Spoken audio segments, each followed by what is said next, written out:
Hey everyone, and welcome back to The Director's Cut, brought to you by the Directors Guild of America, where each episode we bring you a brand new interview with one of the film industry's top directors, conducted by one of their peers.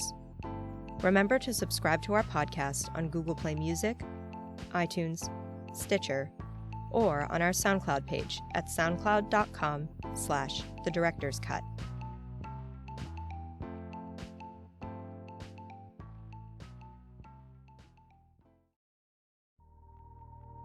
In this episode, we'll go behind the scenes of director Theodore Melfi's new film, Hidden Figures, which tells the incredible true story of Katharine Johnson, Dorothy Vaughan, and Mary Jackson, three African-American female mathematicians working at NASA who were tasked with making the calculations to launch astronaut John Glenn into orbit and guaranteeing his safe return. In addition to Hidden Figures, Mr. Melfi's credits include the feature films St. Vincent and Winding Roads, and the short films I Want Candy, Rochambeau, The Beneficiary, and The Story of Bob. Following a recent screening of the film at the DGA Theater in New York, Mr. Melfi discussed the making of Hidden Figures with fellow director John Patrick Shanley. In their conversation, Mr. Melfi talks about turning down an offer to direct a Spider-Man film in favor of Hidden Figures, collaborating with Pharrell Williams and Hans Zimmer on music for the film, and his reasons behind casting actresses Taraji P. Henson, Janelle Monáe, and Octavia Spencer as the three women at the center of the story. Thank you. Well, I had no idea what to expect, and I have to say I was very moved. I thought that, especially in the time that we're living in, we need to be reminded of how hard it is to move forward and against very strong headwinds, and how having a positive and strong dream is a unifying thing. So for me, I personally want to thank you at this moment in history for reminding us of how hard it is to accomplish anything, whether that's racially or technologically or in any other way. I lived through that time, and really bad stuff happened after that, and made it seem like everything that had been accomplished was falling apart. And yet, we were able, after that regression, to again leap forward. And this film reminded me that I should be optimistic. So thank you. Yeah, thank you. We thought we'd be running parallel with the times, but we're not. We're running perpendicular, as you know. For me, it was, I didn't grow up at that time, so for me it was a chance to really discover it, which, growing up, I went to public school here in Brooklyn, and they don't teach that. They don't teach civil rights. You'd be amazed. It's a blip. It's a blip. Space program's a blip. Those women are not even a blip. So for me to discover that was the main impetus for me to do it, to educate myself and to educate my two daughters who know nothing about this, and a chance to put something positive out in the world. Well, and when you excavate something like this, and you and every filmmaker here, it no longer is a blip. You reinstate stuff that's in danger of being forgotten, and so it's a necessary and educational thing that you do for the world. So this is a world forum. And then, just to talk about another kind of accomplishment, which is, you're telling a story about racial progress under very difficult circumstances and technological progress under difficult circumstances in a period film. What were you up against? I mean, it seems to me like you were up against a lot. You had to recreate the space program. It's all the things they say you shouldn't do in a movie, really. Yeah. It was daunting. Maybe that's one of the main reasons I wanted to take it on. It was just such a huge challenge to juggle the space program when everyone knows how it ends, right? We all know John Glenn gets home. So I just threw myself into the women's lives, because that's the story we don't know. In the late 50s, Eisenhower mandated the hiring of females in the workforce and government jobs. And he didn't include black women at first until he got pressure from the NAACP, and that opened the floodgates for that. And for me to study all that and to realize, NASA at the time, and still today, it was probably the most progressive place to work in the world, right? I mean, do you think about the internet, like the internet startup of their day, if you can imagine that. And so they at the start of the space program, they couldn't find enough technicians. They couldn't find enough mathematicians to do the work because men thought the work was clerical and secretarial and would not take those positions. So they were forced into finding women. And they searched the entire country, and they came up with 30 white women and formed the East Computing Group. And that wasn't enough. So they opened up to black women, and they found 22 black women. But they were a segregated workspace. So they were put in a different building, different bathrooms, different cafeterias. And it was only through their work and their accomplishments that NASA became desegregated, in a way. And so what was the genesis of how did you come to find yourself wanting to tell this story and co-writing the screenplay? Well, I mean, from a nuts and bolts, time progression of it, the start of it was a 54-page manuscript, a book proposal by Margot Lee Shetterly. Margot Lee Shetterly, the novelist of the book, grew up at Langley in Virginia with her father, who was a research scientist at NASA and a black man. And she grew up at barbecues with Katharine Johnson and Dorothy Vaughan and Mary Jackson. And she would always ask her dad, "Daddy, who are these women?" And he said, "Those are the mathematicians." And so she started just becoming obsessed with this story. One of the main reasons the story is missing from our history books is because that's such a short period of time, right? So because the IBM comes in, and when that IBM comes in, goodbye, the whole program is gone. So you're dealing with 4 years of history. And so that book proposal got to Don Gelati, who produced produces the movie. I'm sure you guys have heard of Don Gelati, Shakespeare in Love and The Reader and Silver Linings Playbook. She has impeccable taste. She went crazy over the manuscript, as you can imagine. And it happened to land on my desk, and at the time, I was up for Spider-Man. I was going to direct the next Spider-Man. It was down to me and another gentleman, the guy who got Spider-Man, and I had been going through the Spider-Man process for 4 months, trying to get this job to do Spider-Man. And every Monday was going to be the final answer. We'll tell you Monday. We'll tell you Monday. It's like a bill collector. But anyway, to tell you Monday. And so I got this manuscript on a Friday night, and I read it over the weekend, and then on Monday I quit Spider-Man. Wow. I withdrew from Spider-Man. And everyone thought I was crazy. And I said, well, there's times in life when if I never make another film, I feel like I've done something. I feel like I've done something. Whether I have done something or not, I don't know, but I feel like I've done something that actually my daughters can watch. It actually puts light out in the world. And plus, they're still shooting Spider-Man, so I'd be there for another 6 years. Yeah. And casting? I've been in love with Taraji P. Henson's work since The Curious Case of Benjamin Button, if you guys remember that. Just staggering work, right? And anyone who could do that in Cookie on Empire can surely play a mathematician. I mean, she could do anything. She's just, to me, she's just one of the greatest actors around. She just inhabited that role. She visited Katharine Johnson with me, studied her mannerisms, and just completely disappeared.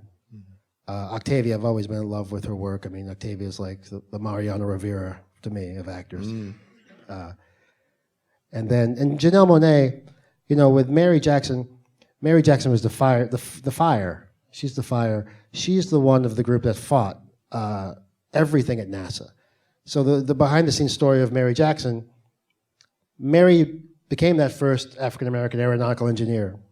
20 years she did that job. At the end of the 20 years, she says, I don't want to do this anymore. I want to go into HR and take a pay cut. And everyone was like, why? She said, I just want to help other people. She goes into HR. She hacks into NASA's computing program and figures out they're not hiring or promoting women in the same rate as men. And she goes about to fix the system. That's Mary Jackson. I mean, she's an extraordinary woman. Wow. And so Janelle Monáe came in and auditioned, and she has that fire. She's an activist. She's just so full of vim and vigor, and she killed it from an acting standpoint. Kevin Costner, Kevin Costner's, I think, who I want to be when I grow up, right? I mean, he's just a good human. He was to me, he would be the example for white male America, white male leadership, breaking down that sign. I mean, you want Kevin Costner breaking down that sign, because we need that sign broken down just as much today as we did then, right? Jim Parsons, I know from commercial work. I do a lot of commercial work, and met Jim there, and Kirsten Dunst. I wanted really likable people in very dislikable roles. I just think it's easier to take, because those are not easy roles. And Jim and Kirsten very, very much struggled with those parts because they're so antithetical to who they are as people. And Kirsten and Octavia are very close. And so those scenes are very hard to do, especially that bathroom scene. Yeah. It was very hard for Kirsten. And I just have to point out that moment in the film when she's handed the chalk for the second time.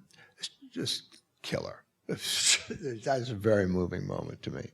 To me, it's the simple things in life. Not to discount our profession, but there are only 6 shots in the world, right? If you think about it, and it's just it's the emotion within the shot that's what matters. And to shoot it the same way is just a piece of chalk. But everyone brings this piece of chalk up, and everyone brings up the shot of the women walking, migrating from the West Computing Group down the hallway. And to me, they're very simple shots. It's the actors. I mean, I can't take. I wish I could say I was a genius, but I'm not. It's just the emotion you create, within how it all adds up to tone. Yeah. Well, I'd like to open it up to questions from the audience. What do you got? I'm sorry, I'm a little blind, so wave wildly. So the question, I'm supposed to repeat the questions, is, and you're talking about the composer, yes? Yeah, because also the music that you chose was fantastic. But you're wondering whether or not the composer was aware of the shots of the running back and forth between buildings. Did you do a spotting session with the composer, or a sort of pre-spotting session where you talked about that kind of idea? Yeah, but it started, Pharrell was involved from the very beginning. I mean, very beginning. Pharrell grew up in 20 miles from there, in Virginia. He's a space nut, he's a feminist. He's met Katharine Johnson when he was a kid. So he found out about the story and he had a meeting with Donna Gelati, and he flipped out, right? And so he said, I want to be involved. And so we wanted him to produce it because he has such great energy for it. Then we met, and he said, what do you want out of the music? And I said, well, in every period movie you see, it's period music, which is fantastic, right? But maybe we could have music that sounds period, that harkens back to the 1960s, but it's today. And he goes, I have just a thing. He was working on something. And so he sent me a bunch of songs, and I was floored. The first song he sent me was Able, which is playing when John Glenn's migrating at the same time Catherine's running. And I was blown away.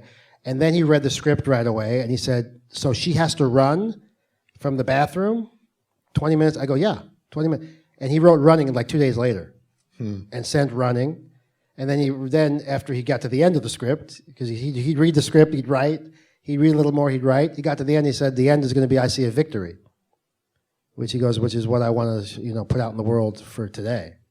So he's been tremendous. And then he said, for composer, who do you have in mind? I said, I don't really have anyone in mind. He goes, how about Hans Zimmer? And I go, I guess he's okay, right? And so he brought Hans Zimmer and Ben Wallfish, and he's just been tremendous. What else we got? Over here? So the question is, Philip Kaufman's film, The Right Stuff, is a nice companion piece for this film. And did you watch that? Did that influence you in any way? I've obviously seen The Right Stuff, but years and years and years ago, and I refused to watch it again, so I wouldn't be polluted. You know, I mean, I wanted to discover the space race through my own eyes. So I didn't rewatch it or restudy it.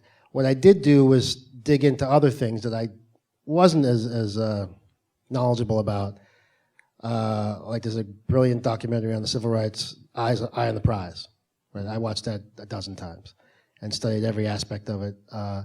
There's a great NASA documentary called When We Left Earth, which really digs deep into the Mercury program, and I studied that. And those are the more offshoot things than The Right Stuff. Yeah. But I had an agent call me, which is a great story, trying to pitch Glenn Powell, who plays John Glenn. And he sends me an email and he goes, I got just the guy. He's perfectly your Ed Harris. So, and I said, you should not be agenting, but that's okay. Great use of our integration of archival footage as well. We had very little, low budget movie really, and it was had to figure out how to pull off the space race. And I just kept trying to trick the studio. I kept putting one little stock footage shot, and I said, yeah, but we need one CG shot to go with it. And eventually we got 300 CG shots and mostly stock and mixed them together, and somehow it seems to work. What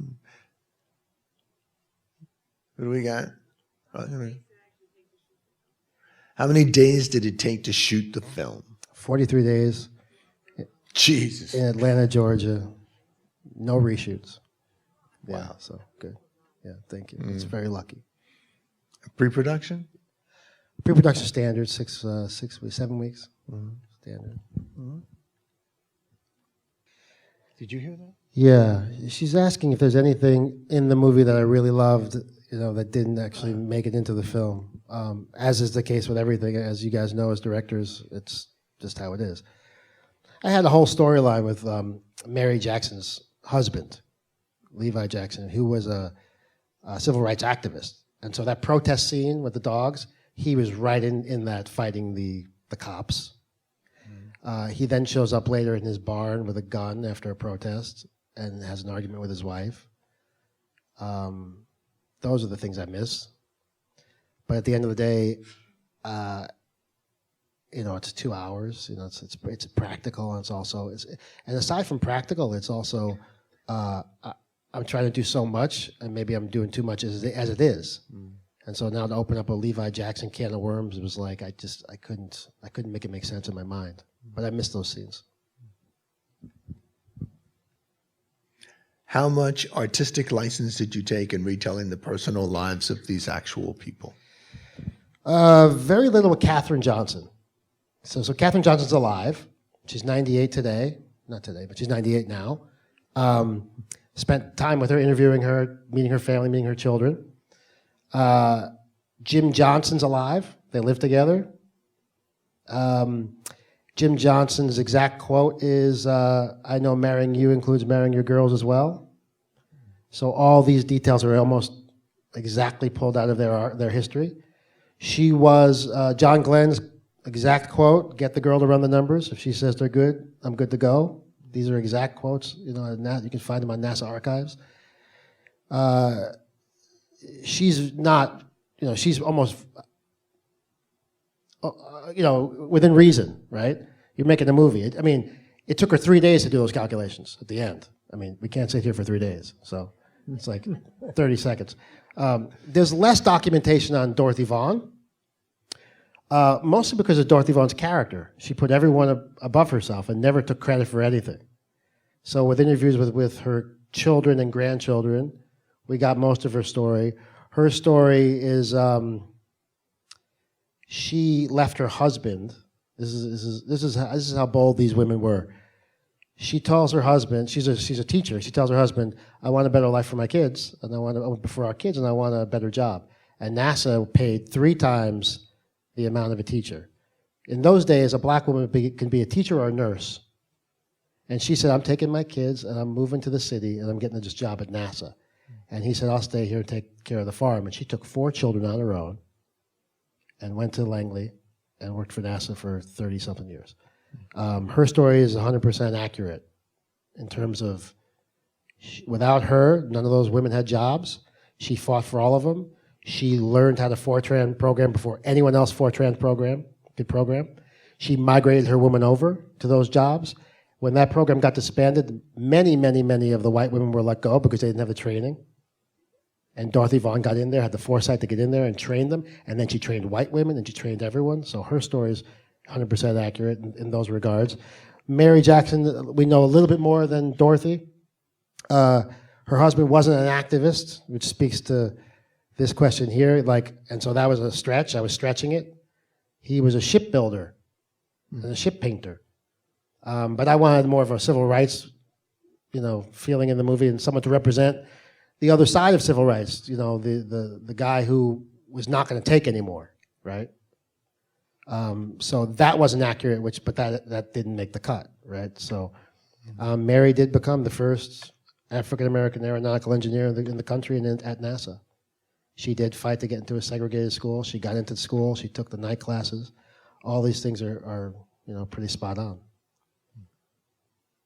Does that answer the question, I think? Okay. Maybe you do. I don't know.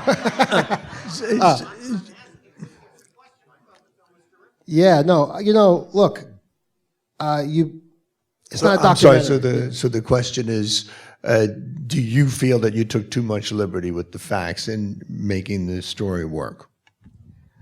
It's not a documentary, as we all know. It's painfully hard to do a biopic, especially that the biopic is about people you don't know, right? So maybe it's easier to do a biopic with people you know because everyone knows it's got to be this way, right? John F. Kennedy was this way, Martin Luther King was this way. The things I did stretch, I cut out of the movie because I hated myself for it. So I'll give you an example. Katharine fights to get into gets into that last room when Kevin Costner lets her into the last room, the Mission Command, right? And John Glenn's on the phone and he tells him about the trajectory numbers, everything is okay. And Kevin originally said, "Well, you could thank her yourself, she's right here." And she stepped up to the phone and she talked to John Glenn on the launch pad, which I thought was absolutely ridiculous. But I shot it and we tested it and the audience flipped out over it. It was very emotional. Catherine's talking to John Glenn. It's that movie moment, right? The main character is finally talking to the hero both heroes are talking to each other. And it was just so false and awful, and I would have hated myself for the rest of my life. And things like that are gone, Things like Levi Jackson being a civil rights activist are gone. So I stretched a lot in the script, and then I unstretched in the edit. She was the first one to program the cards. So she programmed the first cards. She didn't get it to technically work mechanically, which maybe that's the mislead in the film. Is mechanically, they could figure it out how to get it to run, but they couldn't get it to calculate properly. And they weren't versed in Fortran, and they were starting from zero as she was. And she was just faster and smarter. That's a dramatization, right, of it clicking on, So yeah, I'm sorry.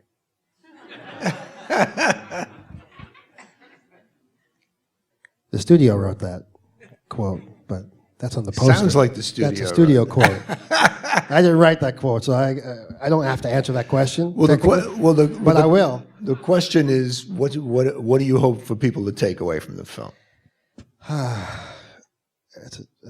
Look, not to sound utopian or saintly, but we're in a time right now we're all in it together, right? Where the country's split and very much divided. And it's just, to me, it's like this was a chance to show a period in our history, as tough as it was, where black and white, male and female, put everything aside to achieve the greatest mission of the time. And they did it together. And I think Kevin Costner's line is the movie for me. We all get there together or we don't get there at all.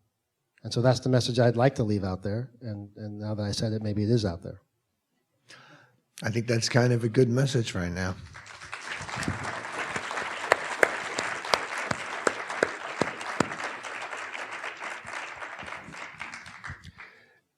In the back there? One more question? Oh, one more question we got. For the love of God, make it a good question. No pressure. What was your relationship with the cameraman? I didn't have a relationship with the cameraman. Forgive There's me. only 3% of the world's DPs are women, and that's one of them. Mandy Walker. She did a great job. She did a great job. Yeah. She's, Mandy Walker carries her light meter here, and right next to her she has her lipstick, her red lipstick. So it's check the light. And she's fantastic human being, and did not know her before this, and just had met a bunch of DPs as normal with the process, and just fell in love with her work and her energy, and she just, I can't say enough about her. Well, Ted, on behalf of everybody, I want to personally thank you for making a very fine film. Congratulations. Thanks for listening to this DGA Q&A. Check out past episodes of the podcast by subscribing wherever you listen to podcasts or on our website at dga.org/podcast. We'll have a lot more episodes coming your way over the next several weeks, so stay tuned. If you haven't already, please subscribe to The Director's Cut on iTunes, Google Play Music, Stitcher, or our SoundCloud page so you won't miss an episode. Also, if you're enjoying the podcast, please leave us a review. We'd love to hear your feedback. Thanks for listening, and have a great week. This podcast is produced by the Directors Guild of America. Music is by Dan Wally.